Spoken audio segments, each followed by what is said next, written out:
terms of culture. Like, it's cool, but you see everybody are in this faction of people. Like, I'm gay, I'm black, I'm woman, I'm Muslim, I'm Christian, I'm yada, yada, yada. Yo, guys, we're all human.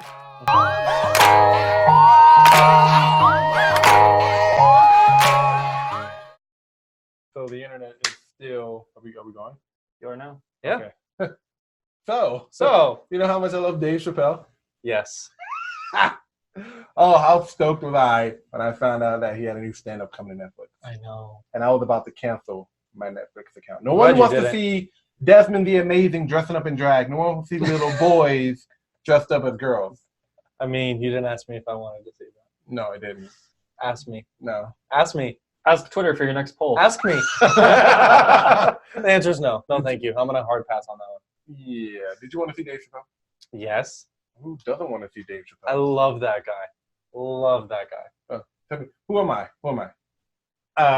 If you put anything on Twitter, like faggot, I'm gonna come back in like 10 years and ruin your entire career. SJ. No, the crowd. They're the crowd. I was about to say. I was about to let it slip. No, that's the crowd. Almost there. I was like, wait. I remember that was the very beginning. With an impersonation. That's how he opened it. How like cool was the audience when he said that? Oh, like, they were laughing so hard. Yeah, because it was a joke. It was a joke. You dummy. Welcome to Pop Culture Syndicate. I am yours for the right price tonight, and you are. That was good. Thank you. I'm Jay Straight. I'm Will at Heroic Studios, and behind the camera we have the one and only Andy G. That's right. Andy G, working the camera. And what are we going to talk about? We're going to talk about this lovely black guy, Dave Chappelle. There's not a lot of them, but this guy's one of them. This guy's lovely. Just great. Just look at that picture. Bodacious. Fantastic. We're going to talk about his new. We're going to talk about his new Netflix stand-up. That was phenomenal. It was great. And it was amazing. It was a complete utter surprise to me because usually when I know Dave Chappelle is going to come out with stand-up. Usually he's just like everywhere. Yeah. But this one was just like kind of under the radar. Yeah, under the radar, like completely under the radar. I don't know if Netflix like kind of knew what he was going for and didn't promote it as much. But the moment I saw, wait, Dave Chappelle on my Netflix feed, I was like, word, yeah, and I just started watching it. It was literally regardless of what we knew he was gonna say. I love Dave Chappelle. I really do. Dave Chappelle. He's a funny guy. But now I think that the funny part is how much controversy is creating on the internet. Like the internet is going off because Dave Chappelle said some pretty wild shit. Yeah. But I love the fact that he just does not care. He does not give. He will offend anybody and everybody as long as you're sitting in front of him. Dave Chappelle takes no L's, fair. And I'm pretty sure Chappelle doesn't even know what the fucking L looks like, and he has two in his name. I heard he was doing an interview with Will Smith, and he said, once you've hit that certain comedic level, you just have to talk about things that are interesting to you, and make it relevant. And then that's literally what Dave Chappelle did. But then he added his own twist to it and made it absolutely hilarious. Most of the stuff what he talked about was super relevant. It was super relevant, and it's fascinating. Like, have you met like an actual transgender person, like in real life? Huh? It's the most fascinating shit you ever see because you hear about these people, but when you come across one, you're like, "Where you do exist?" It's like coming across that mythical Pokemon that you keep looking for, and then it pops up. And you're like, oh shit, you do exist. They're out there, Will. Yes, they are. The shiny Mew hiding in the bushes. They're not just a made up. I'm not going to say anything bad about them because I'm all about it. People in disguise. No. You know, I did that on Twitter, and people say, oh, that's pretty cool. It's clever. It was a joke, and people actually got it. And I was I was going to wake up. I was going to wake up the next morning. Whenever I wake up and my Twitter notifications is like 20 with a little plus sign, I'm like, oh God, what the fuck did I say before I went to bed? Instead of a drunk tweet, Will is just all about non-political correct. I just see that notification bell. I'm like, damn, 20 plus new notifications. What the fuck did I say?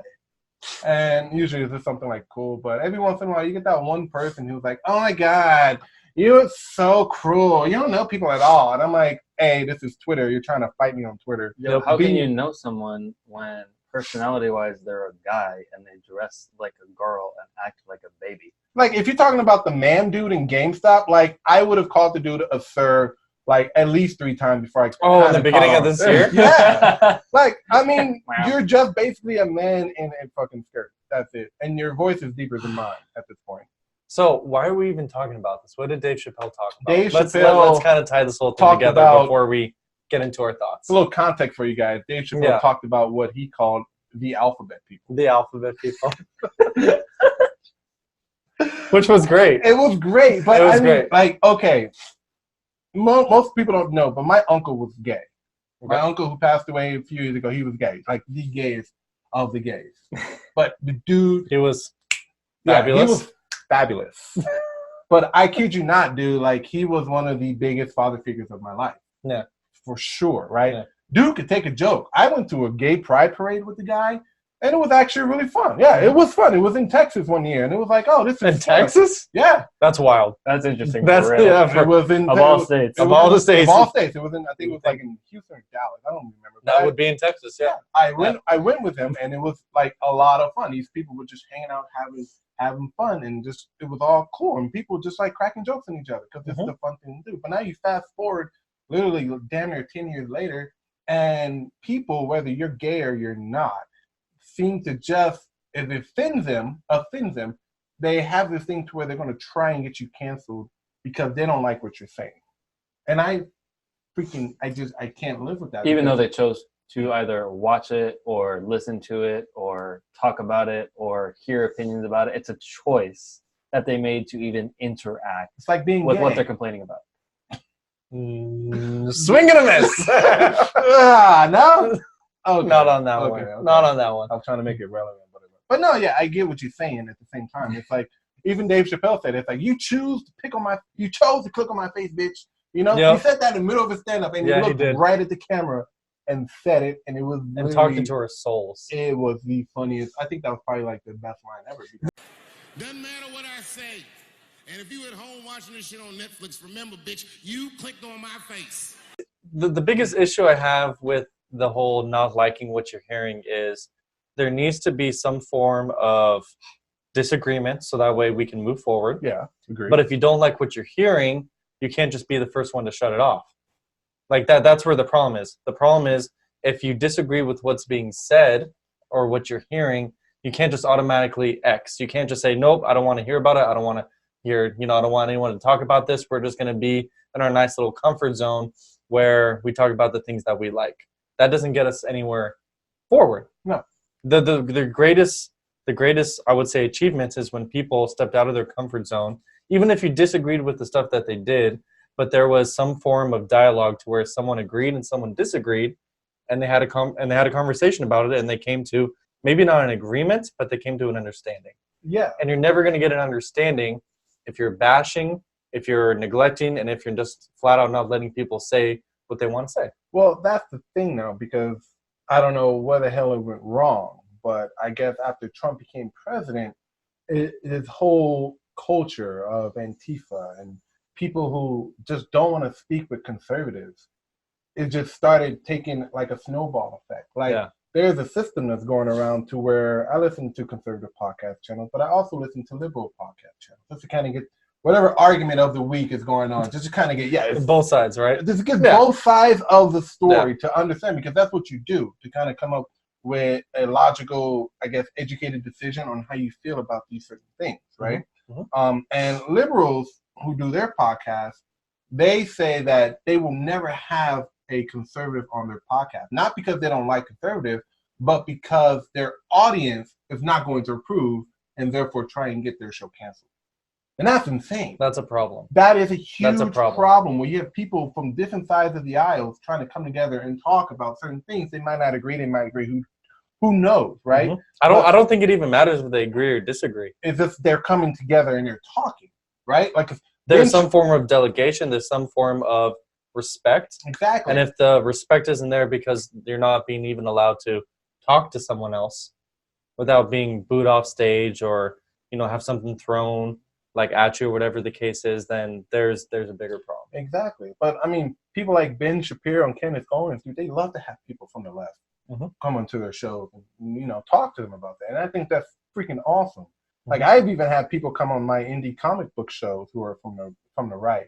most of them are all conservative comic book artists. I don't know how that flew, but it did.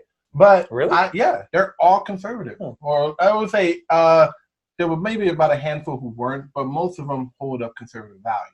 Okay. Now, if they were actually conservative, I don't know, because we talk about comic books on the show, not political views. All right, it may come up every once in a while, but that's it. But I was trying to get someone who was on the far left to come on the show, and then she went and saw my show and said, "Oh, you only have those MAGA hat bastards on your show. I don't want to come on your show." And I was like, "Whoa, back up! I'm doing this for you to get publicity." Yeah. Because no one, your campaign doesn't look very good right now, Yeah. sister. Her campaign failed, by the way. I'm not going to mention any names, but I'm not saying that my show would have turned the tide, but it would have gotten you some type of audience out there for you, for people to come out and check out your stuff. Yeah. And I think Dave Chappelle's stand-up, he hit a lot of bullet points that shouldn't be a big problem in 2019, but there are. Mm-hmm. Both sides too. Both sides. Not just one side. Not just one side. Which I loved. Sides. I get it. Like he attacks. He's a pretty fair person. Yeah, he is. He's a pretty fair person. Pretty logical guy. Pretty logical guy, and he makes it funny. He makes it funny. That. So I mean, yeah. What else did you take away from his stand-up? His classic comedy. Absolutely loved, and I love the fact that for the first time in a while, I felt like someone actually said what they wanted to really say without worrying caring about what happened. Exactly. And I think that Dave Chappelle was a great person for this simply because he stepped away from fame right when he was getting famous to go be with his family. I think he doesn't care. I think he dropped like a he dropped like a 50 million. No, was it 50 million? It was like a seven-figure deal. Seven-figure deal. Maybe even 8-figure deal. Where he walked away from Chappelle show. Yeah, to go be more with his family. And when he finally felt like it was time again, he got back on it. Yeah. So this guy isn't chasing, in my opinion, he's not chasing the money. Mm-hmm. He's doing what he wants to do. Mm-hmm. And when he was done with comedy for a little bit, he was with his family. Mm-hmm. And now that I guess he's back on that comedy tour, he is talking about whatever he wants to talk about. And that's the thing, I love. Yeah, exactly. And that's the thing with his stand-up gig is that he doesn't belong to any type of organization or station, right? Mm-hmm. Right? He's Dave Chappelle. He doesn't. He's not Dave Chappelle of Comedy Central anymore. He's not Dave Chappelle of. He's Dave Fox. Chappelle. He's just Dave Chappelle. Yeah. And that's what it is. Even though his stand-up came out nearly a week ago, the cancel culture mob are still trying to get Netflix to completely take away his stand-up routines, like all of them, right? But you see, Dave Chappelle brought in the ratings for that show. And there's a lot of stuff going around where people are just like, oh, you should cancel it because we don't like it. But more corporations are starting to figure out that, what's more important than people bitching and moaning? Money. And that's what most corporations want. Like, okay, for example, right, I learned that there was a huge thing last week that Elsa from Frozen. Okay. They're making Frozen 2. Yep. And there's a quick scene of a mystery female girl. Everyone thought that this was Elsa's girlfriend. For some reason, people thought that Elsa was going to be gay. I'm with it. Okay. Absolutely. Cool, right? And everyone was Power like, okay. to the females, yeah. The Let It Go song was like the Elsa's anthem for coming out of the coffin. And I was like, no, I'm pretty sure she's just like not giving any F anymore to like use her powers. I like your idea. I see where you're coming with this. But I don't know about that one. I don't know. We're gonna put a pin on that one and get back to that. Yeah. So, anyways, everyone was up in arms about Elsa being gay. Okay. They were like, Elsa, make Elsa gay, yeah. And Disney came out and said, no, she's not gay. And everyone had a fucking field day. I'm in the back of my head. I was like, where did you guys get Elsa being gay? Can't you just be happy that Elsa was the first princess to win the story with her sister love and not with the love of a Prince Charming? You guys won that one. You give them an inch, but they take a fucking mile, dude, like all the time. But no, so everyone got all upset in arms that Elsa wasn't gay, protesting Disney, yada, yada, yada. And so I dug into it and did some research. Okay. So I was like, okay, well, why isn't Elsa gay, right? And I came across all this stuff. You know what I found? It's because Disney likes to sell their movies overseas. Most countries overseas, i.e. China, are not okay with having gay characters. And for some reason, Ghost. That makes sense. I don't know why Ghost is in there, but China really? has a no ghost, no gays policy. I have no idea. Okay. Cool. To further solidify that, no ghost policy. I was watching a video on YouTube on the Disneyland Hong Kong. Okay. And when they opened up Hong Kong, the Haunted Mansion, they had to revamp it because there were ghosts in the Haunted Mansion. So they And made no ghosts. Yeah, exactly. Oh, that's no, interesting. no, the thing was like Haunted Mansion, but you know, we have ghosts over here, like little holograms of ghosts flying around. They couldn't do that in China. Wow. So they had to turn it up and make it into a mystic manner where it was more of a evil spell that broke loose and turned the whole house like weird and stuff like that. So, That kind of ties into this, where at least here in America, you can have your voice. exactly. Whether you like the voice or whether you agree with other people's voices, at least you get the option of the voice. We're not political. We're not gonna talk about what's going on like Hong Kong right now, but don't have that privilege taken away by doing what's currently that's being done in the last couple of years too. Honestly, it's like we're going backwards in terms of culture. Like, it's cool, but you see everybody are in this faction of people. Like, I'm gay, I'm black, I'm woman, I'm Muslim, I'm Christian, I'm yada, yada, yada. Yo, guys, we're all human. But you keep on splitting this up. You guys are, and this is the contradictory part about this, is that everyone is preaching unity. Okay. We all need to get along, yet everyone is further dividing themselves into these subgroups of American society, or actually, it's actually global society. Like, oh, because I'm gay, I gotta hang out with these people. Oh, I'm black, I gotta hang out with my brothers. Oh, I'm Muslim, I gotta hang out with these people. They feel for of the other group and what they're gonna think about you. And at the end of the day, I mean, we're all fucking human. Yeah. Right? And I think that's kind of like where Dave Chappelle was kind of going with his stand-up. He was making light humor on something that he felt like he was making heavy. He was making heavy humor. Light at all. It wasn't light. He was making heavy humor on something that he felt like has been stretched a little bit. A lot of bit. I'm trying to be nice. But that's the thing about comedy, though. Yeah. Like, if you're having a shitty week at work, your boss is on your ass, you know, you're just having a shittiest week, you should be able to go to a comedy show, hear a few jokes, throw your head back and laugh, and forget about the fucking week. That's what a comedy show does. If you really want to get trippy, I'm not going to talk about it right now, just because it's a lot to talk about. But go into how comedy came to be, and you'll be surprised what the answer is. I might check that out. That was really cool. Spoiler alert: it has to do with making fun of people. I'm dead serious. That's how comedy came to be, and what humor and how humor came to be. But I'm not going to talk about it because that's a long topic. But look into it. You might learn something. Learn something. I hope after this whole like Dave Chappelle fiasco, because ladies and gentlemen, he's not going to apologize. He's not going anywhere. He doesn't need to apologize. No, he's not going to. Even if you guys go out and protest Netflix, hey, guess what? No one's going to really fucking care. Okay? Dave Chappelle's not going anywhere. And if Netflix decides to cancel Dave Chappelle, guess what? I'm pretty sure Hulu's right up at that door. Asking for a Dave Chappelle. Netflix is losing just a few customers. Yeah. So I don't think they're going to be doing that anytime soon. But Dave Chappelle, brother, if you're listening to me, man, do not apologize for what you said, because people need to hear it. In terms of, there's a lot more of the problems out in the world than what the fuck Dave Chappelle is talking about. He's not the hokey pokey. He's not what it's all about. He said that about Trump. I like that line too, Chappelle, by the way. I'm going to start using it. People are like, yeah, it's not about Trump. He's not the hokey pokey. It's not what it's all about. No. It's true, though. Yeah. It's true. There's a lot more of them important problems out in the world than worrying about, oh, Dave Chappelle hurt my feelings. He's not in touch with the world. And, you know, if you go look at Rotten Tomatoes, ratings say it for itself, bro. So, unlike Rotten Tomatoes. The audience ratings. The audience ratings. Yes. The real ratings. Which is crazy, because the critic rating is like 10 people who rated Dave Chappelle's like stand-up versus like the 16,000 people who watched it and loved it. Like, I saw nothing less than a 4.5 star. Nothing less than a 4.5 star of audience approvals. So he's just a funny. Here's my question: if he was talking about strictly things that you agreed with, and he was making fun of that, would you have liked it? I don't think it would have been that funny. I think it's more funny and more popular because that he went out of the norm. And some people like that in comedy. I guess it just really depends on what type of comedy you like. Yeah. Well, that's like Family Guy too, because Seth MacFarlane is a hardcore, I won't say hardcore liberal, but he is liberal. He is also Catholic. but he makes jokes about Every- everyone. Yep. All the time. Yep. And jokes could get better, you know, past 2016. I don't know what happened to Family Guy after that, but you know, Seth MacFarlane, if you're listening, clean it up.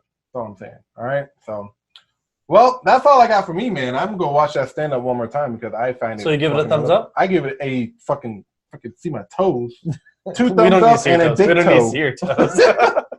I give it a 2 thumbs up. I give it a thumbs up as well. It Just really a didn't thumbs matter. It didn't matter what he was talking about. 2 thumbs up. Didn't matter what he was talking about. I love Dave Chappelle. It just happened to be about something that not a lot of people talk about because everyone, in my opinion, it occurs to me that they're a little scared to talk about it, and he just doesn't care, No, and that's awesome. you shouldn't care. It's an No. art, and if you're trying to make art, worrying about what other people are going to do, And then you're not doing art. Don't do it. Yeah. Don't fucking do it. If you're worried about, well, people might get offended over this, don't do it because you're cheating yourself and you're cheating your art. Mm-hmm. If you're going to do something, do it based on what you feel you think it should be. And there's plenty of people that do like it. And So, there's going to be plenty of people that do yep. like it. and You there's can't gonna be please people- everyone. Just you can't please the everyone. most. There's going to be people that love it. There's going to be people that hate it. There's going to be people that are going to try to dox you and give you a ton of death threats, like me, which I find completely hilarious. But that's just me. I have dark humor. You know how many death threats I get on Twitter? More than 7. Way more than 7. But I find it hilarious because these people are like, I hope you walk into a crosswalk, fall in quicksand, and get hit by a car. Quicksand in the city. We're not going into this right now. We're talking about Dave Chappelle and we're wrapping it up. All right, guys. Thank you guys for That watching. is all for this segment. I am Yes. Will at Heroic Studios. I am yours for the night, still for the right price, Jonathan Strait. And I'm Andy G, and you can have me whenever you want for free. And we are the crime. For the crime. We are the Pop Culture Syndicate. Yeah, I like doing crime. Crime is fun. We are the Pop Culture Syndicate. And Yes. next week, Marky Mark, if you're watching, he's going to be back with us. He's Yes. going to have all 4 of us together. Bringing And back the throwback. shenanigans are really going to get down. Yes. All right? So, Absolutely. guys, if you have not gone to see Sticks and Stones, which kills me because the name of the stand-up is Sticks and Stones. Yep. That's like a That dead should be giving giveaway. it away. That should be giving Really? it away. If you Yes. haven't seen Sticks and Stones, And Dave watch the Chappelle- whole thing. Watch after the show too, because Yeah, it's there's another an 20 epilogue. minutes. There's another Epilogue. 20-minute epilogue, which Yep. is great, right? Phenomenal. Some of the girls in that epilogue are pretty hot. Okay. Okay. Yeah. Go watch it, stand up, guys. Give it a rating, an honest rating too, because Yes. we love it. All right. All right. We See you will guys. see you guys next time. Peace.